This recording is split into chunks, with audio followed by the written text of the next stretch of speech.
ایک شخص کہتا ہے میرا باپ بڑا گنہگار تھا، میں نے غسل و کفن دے کے اسے دفن کیا، رات کو خواب میں اپنے باپ کو دیکھا، تعجب تب ہوا جب میں نے اپنے باپ کو جنت میں دیکھا۔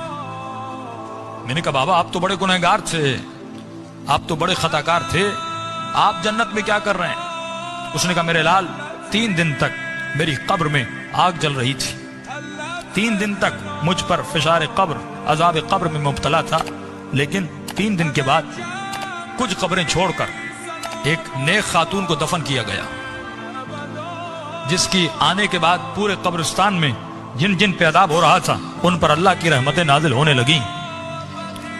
فرمایا نور برس رہا تھا۔ کہا بابا یہ کیسا نور تھا؟ کہا جیسے اس کو دفن کیا پہلی رات بھی، دوسری رات بھی، تیسری رات بھی اس کی قبر میں حسین ابن علی آتے تھے۔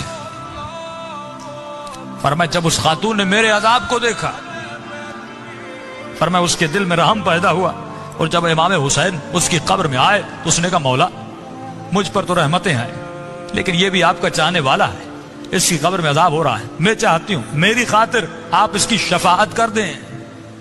کہ اس وقت امام نے دعا کے لیے ہاتھوں کو بلند کیا، میرا عذاب ختم ہوا۔ کہ بابا وہ خاتون کون سی تھی؟ کہ اس کا نام یہ تھا، اس کے شوہر کا نام یہ ہے، فلاں محلے میں رہتی تھی۔ یہ نیند سے اٹھا، اس محلے میں گیا، اس شخص کا نام پوچھا، کہ فلاں خاتون آپ کی زوجہ تھی؟ کہا۔ کہ اس کا کون سا ایسا عمل تھا؟ کیا وہ بہت زیادہ نمازی تھی؟ کہ نہیں، صرف واجبات پہ عمل کرتی تھی۔ کہ بہت زیادہ قرآن پڑھتی تھی؟ کہ نہیں، مختصر قرآن پڑھتی تھی۔ کہ کوئی ان کا خاص بہت زیادہ ذکر تھا؟ کہ نہیں، ایک عام سی زندگی گزارتی تھی لیکن اخلاق کی اچھی تھی۔ اس نے کہا اتنا پوچھ کیوں رہے ہو؟ اس نے سارا واقعہ بتایا کہ آپ کی زوجہ کی خاطر میرے باپ کی شفاعت ہو گئی، کوئی تو ایسا عمل ہوگا جس کی وجہ سے امام حسین اس کی قبر میں گئے۔